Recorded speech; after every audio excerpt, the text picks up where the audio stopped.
Michael McDowell is one of the lead candidates that could join Stewart-Haas Racing in 2024, and Bristol Dirt is likely not returning in 2024. What's going on, guys? It's Daniel, and welcome back to the video. We got a ton of NASCAR and other motorsports stories discussed here today on the channel. Let's go ahead and just jump straight into those really quickly. We're going to go ahead by starting to talk about Raze Energy. As it was announced on Wednesday that Raze Energy will sponsor Ty Dillon for 6 races in 2023, including in the upcoming race at Nashville. Raze Energy has sponsored multiple drivers in NASCAR's top 3 divisions in the past, including, I believe, Corey LaJoie as well with Spire Motorsports. So great to see Raze Energy returning, and glad to see they'll be sponsoring Ty Dillon for 6 races this season.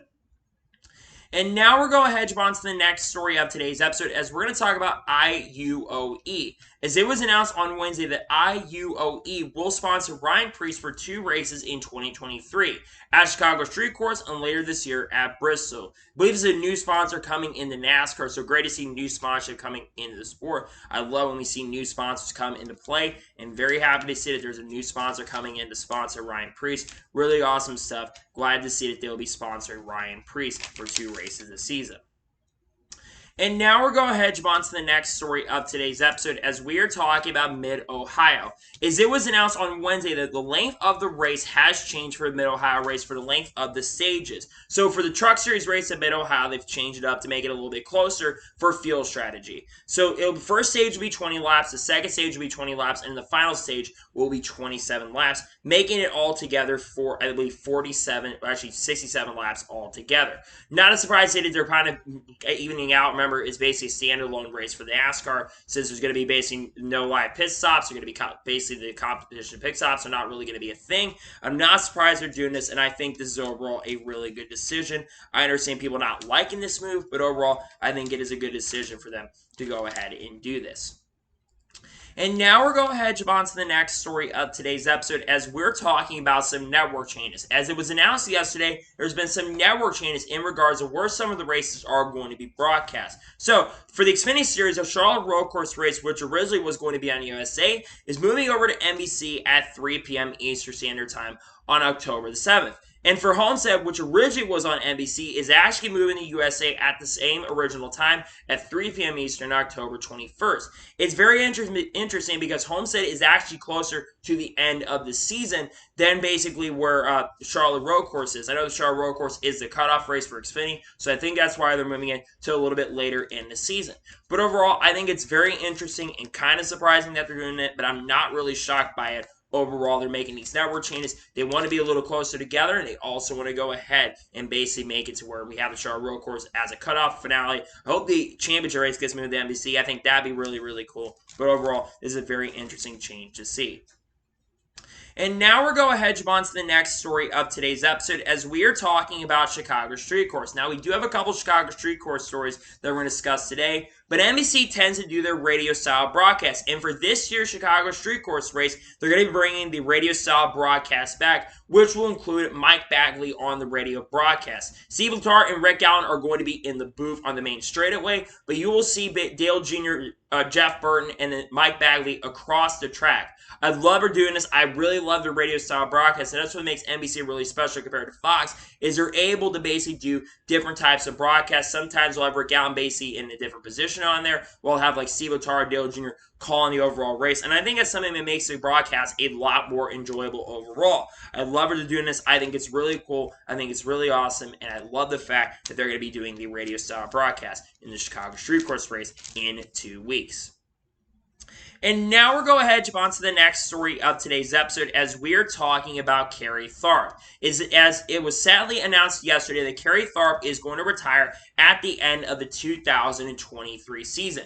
Kerry Tharp, for those who do not know, has been the track president of Darlington for the last 2 decades. And Kerry Tharp has been a big reason why Darlington has become as great of a track as it has become. And I think he's done an amazing job as a track president. Probably one of the best track presidents we have seen in NASCAR in the last 25 to 30 30 years. He's been able to bring the fans in. He's done a lot of great things. He's been a big contributor, I think, to the throwback weekend coming in as well. And overall, he absolutely has earned his retirement. He's done an amazing job, in my opinion, and he's well deserves his retirement. He's done an amazing job, and I'm really happy to see that he gets to go out on his really solid terms. Very happy for him. It sucks he is retiring, so I think he's done an amazing job. But overall, I'm happy he's going to get to retire in his own way, especially after having a successful tenure as the track president. He's done an amazing and incredible job, in my honest opinion. And now we're going to head on to the next story of today's episode as we are talking about Phoenix Raceway. As it was announced on Wednesday afternoon that Phoenix Raceway has sold out the championship race once again. I believe this is the 5th consecutive race for Phoenix that has actually sold out, and this is the 3rd consecutive championship race that is sold out. They sold out in 2021, 2022, and now 2023. This is one of the reasons why Phoenix has been able to get the championship race the last few years and why they're going to be getting the championship race once again in 2024. One thing I will say about Phoenix Raceway, I've never been to the track. From what I understand, Phoenix Raceway, the track is a really, really good facility. Now, the racing is begged to be different. The racing definitely has got to be improved at Phoenix. It seems like just Phoenix in general, since they basically made the change of the track and the configuration of the track changes, the racing itself has not been as good. That being said, there is a reason why Phoenix is getting the championship once again. I'm not surprised, but really great to see Phoenix, the championship race, sold out. It is a few weeks later than last year, so maybe we're going to get closer to not having a sell long term. But overall, I think maybe in 2025 they make some changes. But overall, this is a very, very good move, and glad to see the championship race has sold out. And now we're going to head on to the next story of today's episode as we are talking about Young's Motorsports. As it was announced on Wednesday afternoon that Young's Motorsports has officially lost their appeal for the window net penalty. Now, Young's Motorsports, I believe Gordy God Racing had basically appealed their penalties for the window net violations were not up to date and they were not up to spec. And quintessentially, I think they just wasted NASCAR's time by going through the appeal process because you got to have your window nets up to tech and up to par. And I know these are smaller teams, so I get not having everything and all the resources ready to go to be prepared for that. But at the same token, same time, you got to have your stuff up to snuff and have your stuff ready to go. And if it's not up to snuff, you're going to get penalized. It's just plain and simple. You're going to get penalized, and you're probably going to get in a lot of trouble if you don't go up to snuff. So I understand it probably being frustrated about this, but overall, it feel like they wasted NASCAR's time just a little bit, but they basically have lost their appeal, which is not shocking and not surprising at all. And now we're going to head on to the next story of today's episode as we are talking about Connor Daly. As it was announced yesterday that Connor Daly will drive the 41 for Nice Motorsports in a couple weeks at Mid-Ohio in the Truck Series. Connor Daly, I don't believe, has made any truck starts so far in 2023. Obviously, Connor Daly is no longer driving for Ed Carpenter Racing IndyCar, as Ryan Hunter-Reay will be driving that 20 car for the rest of the 2023 season in IndyCar. Connor Daly, though, really great to see. He's got Unishippers, which is going to sponsor him in that event. I think Connor will do a decent job. We've seen the 41 truck has some decent pace and decent speed at times this year, but it also hasn't been the most competitive truck. That being said, I think this is a really great and a really awesome opportunity for Connor Daly. Hope he can do a really good job behind the wheel because it might be an opportunity for him going into next year. Connor Daly is a big fan of this sport. Hopefully he can do a really, really good job driving this car at Mid-Ohio. And now we're going to head on to the next story of today's episode as we are talking about Tony Breidinger. As it was announced on Wednesday that Tony Breidinger will drive the one for Tricon Garage next weekend at Nashville Super Speedway. Tony Breidinger has already made 2 starts so far in the Truck Series. She did have a pretty impressive debut, finishing in the top 15 at Kansas. And I believe she finished in the top 25, around that top 20 area at Gateway a couple weeks ago.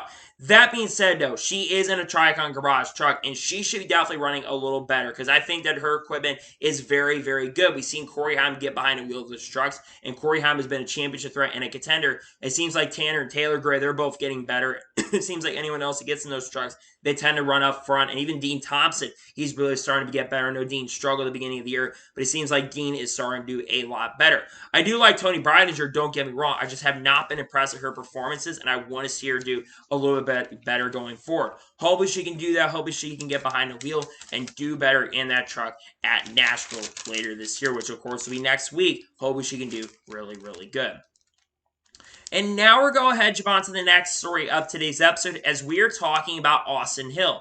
as it was announced yesterday morning that Austin Hill will drive a 62 for Beer Motorsports later this year at Atlanta Motor Speedway. That's right, Beer Motorsports is adding another race to their schedule. They already had a 5 or 6 race schedule planned, and they're going to be adding more races to their schedule, upgrading it from 5 or 6 races up to 7 races this season. As they are obviously going to run, I believe, later this year at the Charlotte Roval in the Cup race. They're going to run in Michigan later this year, and of course, they're going to run the other super speed races at Daytona and Talladega. With Atlanta being technically a super speedway now, it's not a surprise or a shock. And I can see Austin Hill being an underdog to win the race. I know Beer Motorsports is the team that isn't the most competitive team in the world, but Austin Hill, I think, is a very, very good driver. He can get it done behind the wheel. He knows what he's doing, and overall, it's going to be really great to see Austin Hill get more Cup starts. There's a lot of talk. He wants to go Cup racing next year, so hopefully we get to see that next year. But overall, this is a really good opportunity and a really good shot for Austin Hill to get behind the wheel. I think he will do a very, very good job, and glad to see that Austin Hill will be driving for Beer Motorsports at Atlanta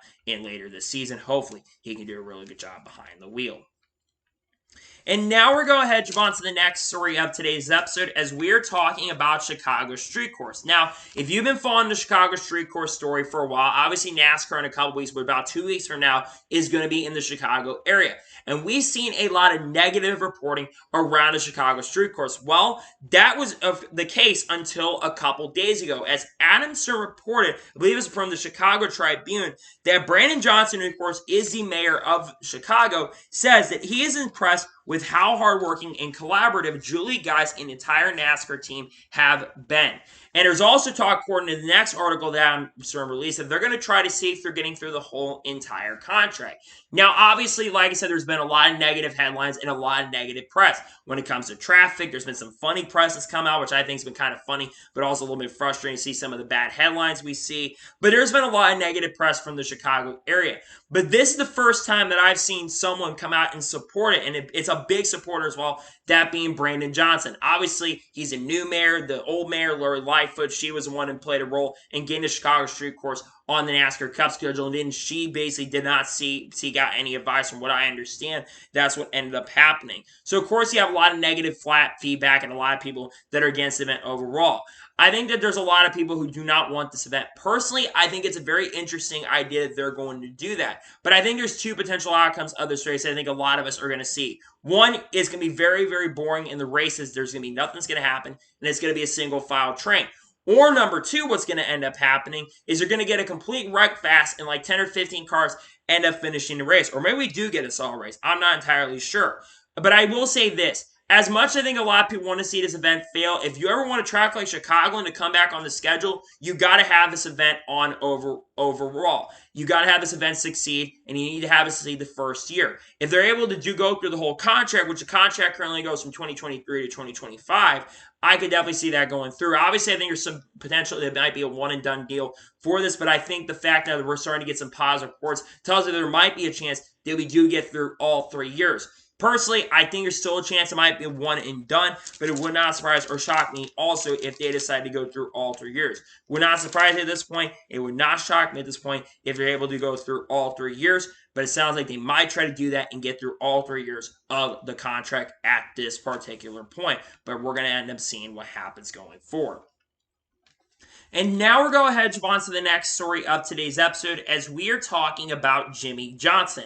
As basically David Wilson, who's basically the president of TRD, went on SiriusXM NASCAR radio on Wednesday morning. And he says that Jimmie Johnson at some point in 2024 is going to drive a Toyota. He said 100%. Now, Jimmie Johnson's been hit or miss if he was going to come back next year in 2024 or not, but it sounds like, according to David Wilson, he's going to drive, and he said it is going to be a very emotional moment. Now, Jimmie Johnson, of course, is a co-owner of Legacy Motor Club. He's driven an 84 car in 3 races this season, and definitely struggled in those races, but albeit it really hasn't been his fault. You look at Daytona 500, was running up front in that race, and basically got involved in the big one near the end of that race. Then he go to Kona, basically was in the back, qualified horrendously, but then basically got involved in a crash on lap 1 that wasn't even his fault. And then basically at the next race, he ran the Coke 600. He actually was running really, really good and really strong pace. It was running 23rd and catching guys in front of him, but unfortunately ended up spinning out and then went to the garage with both his Legacy Motor Club teammates and then came back on the track and basically ended up wrecking himself and Noah Grayson. Look, it's no secret that Jimmy Johnson over the course of the last few years, really since basically leaving the sport, he has definitely struggled over the last few years. Ever since that crash at Pocono in 2017, Jimmy Johnson has struggled.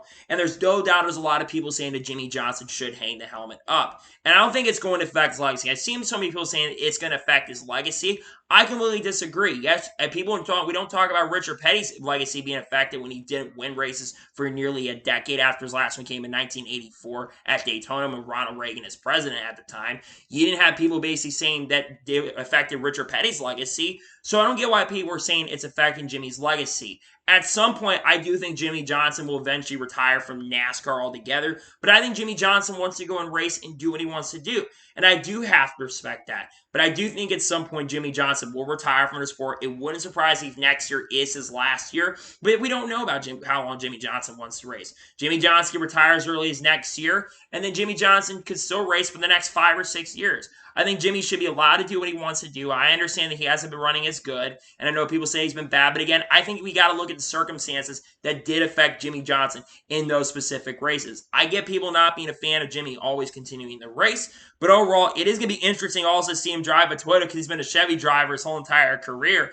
It's going to be very interesting to see what happens there. But Jimmy Johnson, yes, is going to drive a Toyota next year. I expect it to be a very short schedule as well, probably running only Daytona, maybe a couple other races, maybe decides to drive North Wilkesboro next year. We're talking about that track in a second.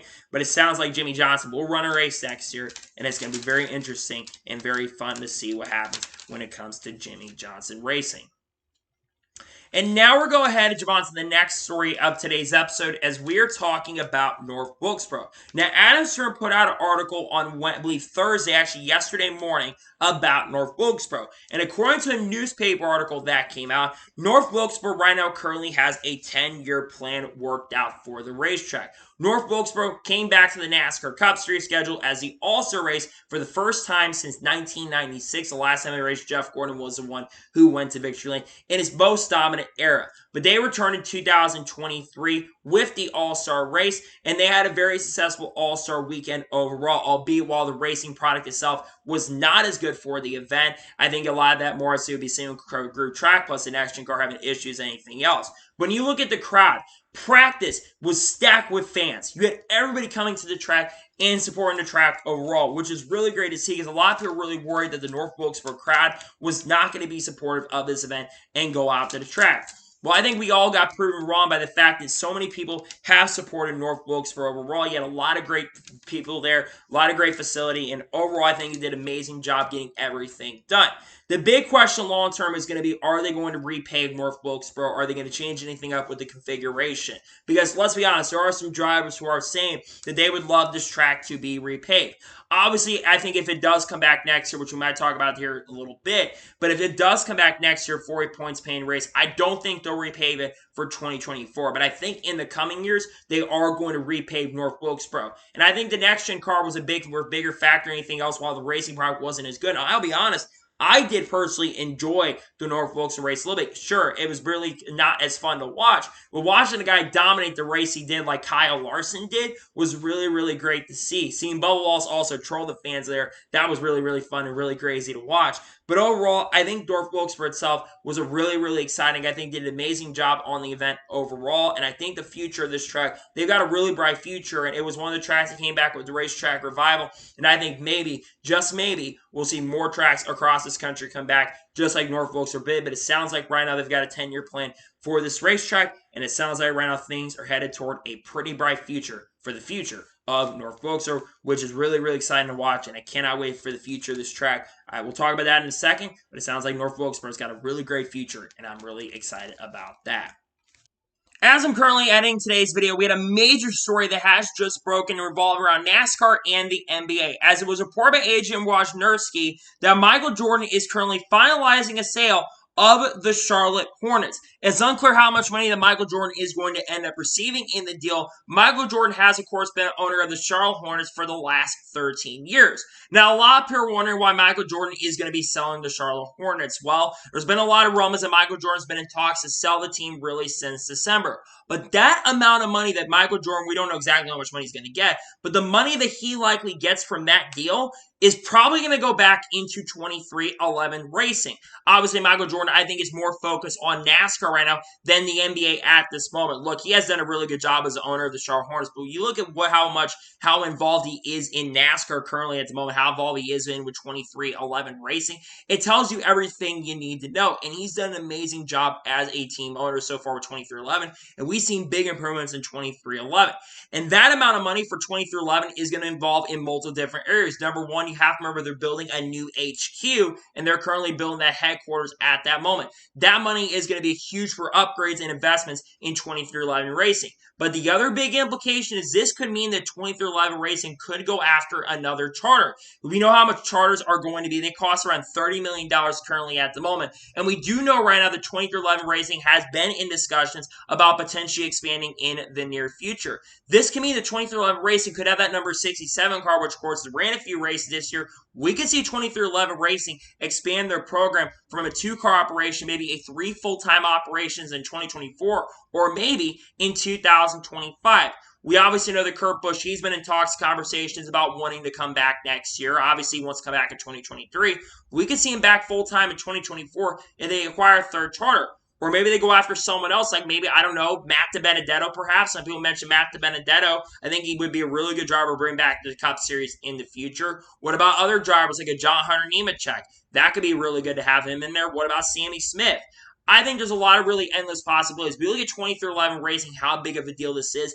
I think this is going to have major implications long-term for the future 23XI racing in general, and I think this sets this team up with a lot more money because obviously we know that the team probably going to lose some money with the next TV deal. The drivers are expected to get more money in the next deal, and this could be a big thing for sponsorship and funding. And again, I think there's a really good chance, a possibility, that this has implications when it comes to 23XI racing going after and trying to acquire a charter long-term. So it's going to be interesting to follow this story, but I think 23XI racing definitely will try to acquire a charter long term. And I think this has major implications for the NASCAR team going forward. And I think this will be a big and huge story for 23XI as they try to acquire different charters to bring onto their team and more drivers, which I think will be really exciting and really, really fun.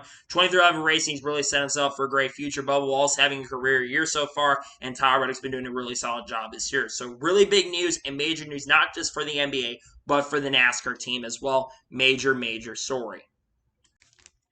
And now we're going ahead and jump on to the first of 2 major stories in today's episode as we are talking about Bristol Dirt. Now, we talked a little bit about the Jordan Bianchi article that came out in regards to the 2024 schedule.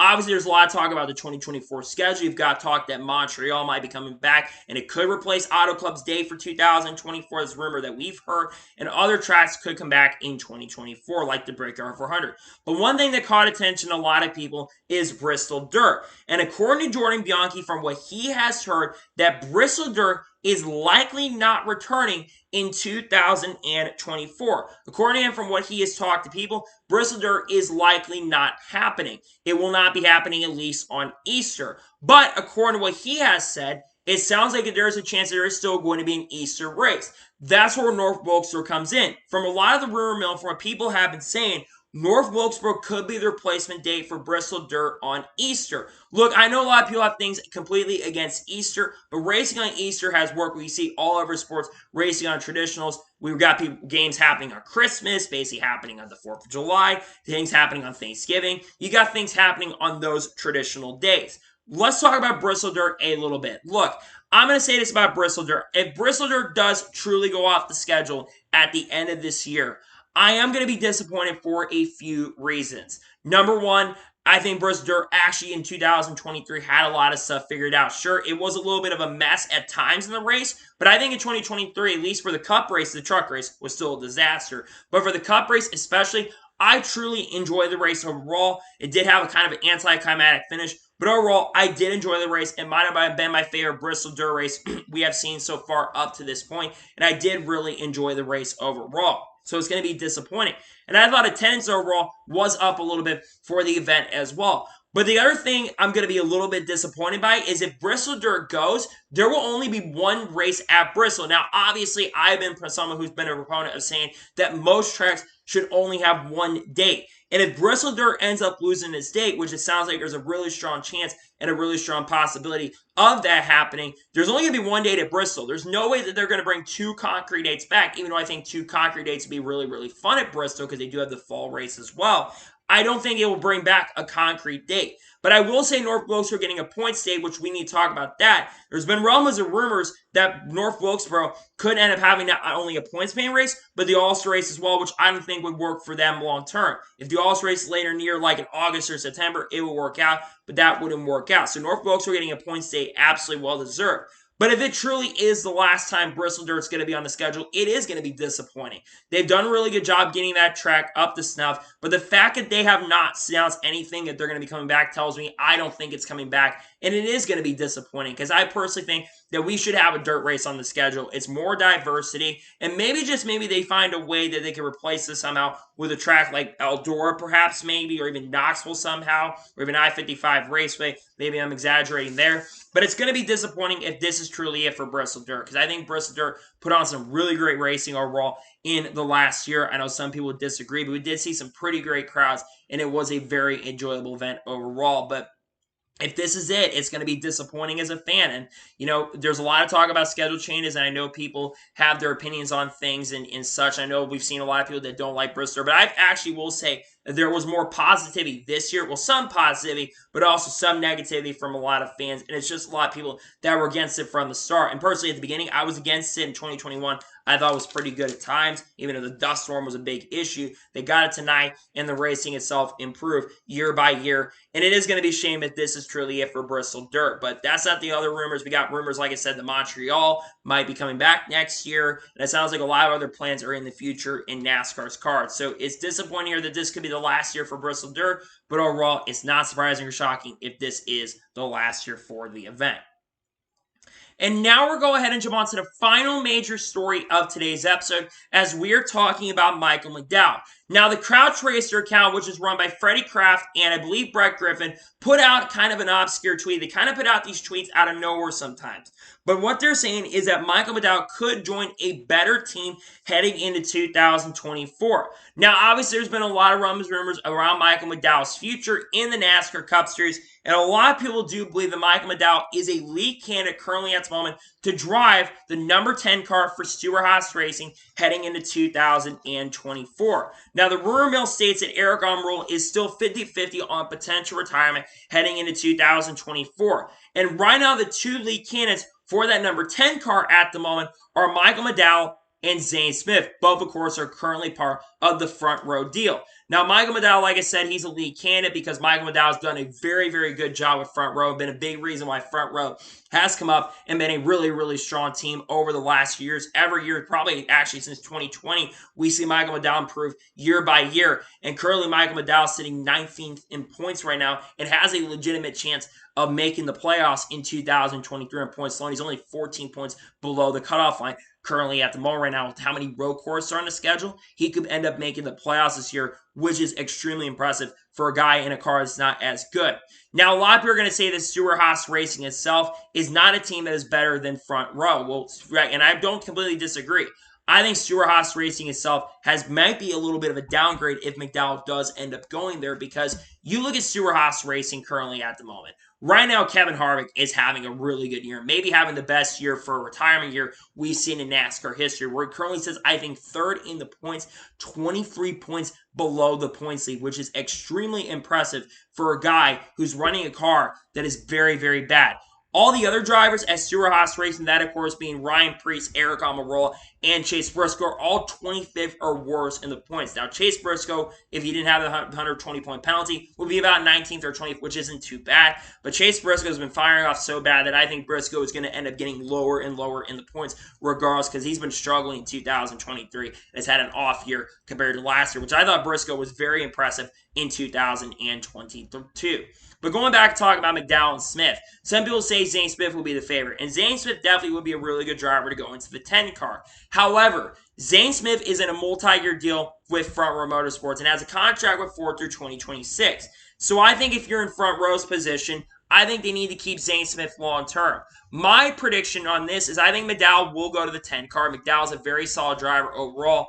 And I think there is a potential possibility that we see Zane Smith in the 34 and Todd Gilliland staying to 38. Now, we know at this point that Todd Gilliland has not worked on a contract with Front Row Motorsports at this point, but I imagine how good he's been working with Front Row, I'd imagine he will likely return to that 38 car on a full-time basis next season. But what if it isn't Michael McDowell and Eric Almirola doesn't retire? Well, I think McDowell remains in the 34 car, and we see Zane Smith maybe go to the 38 car, or maybe even the 21 car. But if you don't see those guys and Eric Almirola still retires, who could be some other potential candidates who could drive that number 10 car next season? The first one is Harrison Burton.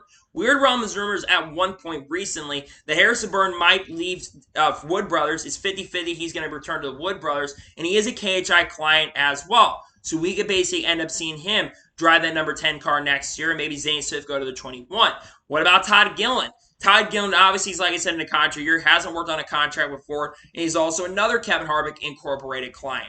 What about an obscure one like a Hailie Deegan, perhaps? I know that's kind of a crazy one to mention, but Hailie Deegan does have sponsorship and funding. What if they move her up completely to Cup? She's got Monster Energy backing sponsorship, with Smithfield potentially leaving. That could be one that be the most obscure one, but what about her? What about Cole Custer or Riley Herbst? Both are part of Stewart-Haas Racing's Xfinity program. I know a lot of people don't want to see Cole Custer back up, but some people think Cole Custer get back up to the Cup Series next year. And Riley Herbst, I think at times, has been really impressive in the Xfinity Series here, and he was pretty impressive in his Cup Series debut, finishing the top 10 in a Rick Ware racing car. Nonetheless, I think it's going to be very interesting to see what happens in regards to who drives the 10 car. But if you want my prediction, I think Eric Almirola will likely retire at the end of this season, and I think Michael McDowell is more than likely going to drive that 10 car next season. I think a lot of people do agree with me on this, that Michael McDowell would do pretty good in that 10 car and make that 10 car a little bit better. But I do think that also, I don't think Eric Almirola is a bad driver. I want to make that clear. Eric Almirola proved that he still has what it takes to win races, and he won an Xfinity race most recently in Sonoma, for crying out loud. It's just that the cars at Stewart-Haas Racing are just not up to snuff in the Cup Series, and things have to change over there if it's going to get better. You obviously got other stuff happening at SHR. You've got Josh Berry, who's likely going to be announced in the coming weeks. Probably maybe the National Week next week is when they're going to announce Josh Berry to that 4 car next year, which I don't think Josh Berry is going to set the world on fire at Stewart-Haas Racing like some think he is. I think he'll be very solid. I think he will maybe get a win next year, but I don't think he performs as good as Kevin Harvick does, because Kevin Harvick is always going to perform great, because Kevin Harvick is one of the greatest NASCAR drivers in NASCAR history and always outperform his equipment regardless of which one was in. Look at what his time at RCR. He was competing for championships with a team that wasn't as good, and he was still doing a very good job in that number 29 car back in the day. So if anyone can perform up to snuff and do a great job, it is Kevin Harvick. But I think Josh will do a solid job because he's got Rodney Childers as a crew chief. But like I said, I think it's very likely that Michael McDowell will join Stewart-Haas Racing heading into 2023, and I think it will do a very good job driving for SHR. But again, anything's possible, and nothing's off the table up to this point. So that is going to be for today's NASCAR news and motorsports news video. I want to thank you guys for watching. Please like, subscribe, and channel notifications on so if I win a video, it does go live on my channel. Follow me on Twitter, Facebook, and Instagram, and support me on Patreon as well. Links description below for that, and comment your thoughts below on today's video. Who do you think drives the 10 car in 2024? Let me know your thoughts in the comments below. And what are your thoughts about Bristol not likely returning in 2024? Let me know your thoughts in the comments below.